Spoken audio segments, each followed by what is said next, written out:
John. Josh, have you been able to get an answer for me yet as to how many of those that are released with the promise of returning to a court date are actually showing up for their hearing?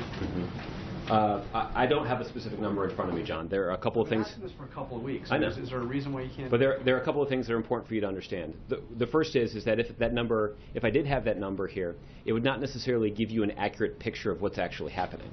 Because what we're seeing is that we've seen this recent surge just in the last few weeks of recent arrivals. Sometimes, because the backlog is rather lengthy, the notice to appear is in some cases a rather lengthy period of time.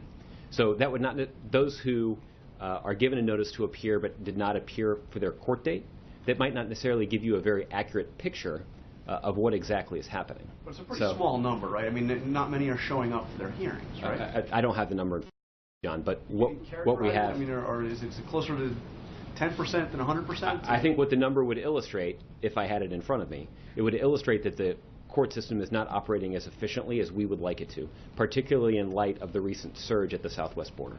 And that's why we're seeking additional resources to whittle down that backlog, to more efficiently deal with those who've been recently apprehended, and making sure that we are enforcing the law. So the LA Times filed a Freedom of Information Act request and got some of the numbers for previous years.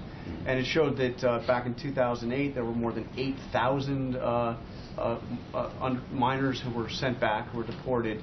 And last year, that number had fallen to less than 2,000. I mean, it was almost a fifth of what it had been. Right. Doesn't that show that what you were saying is disinformation when the smugglers promise that they'll be able to stay? I mean, effectively, it's true.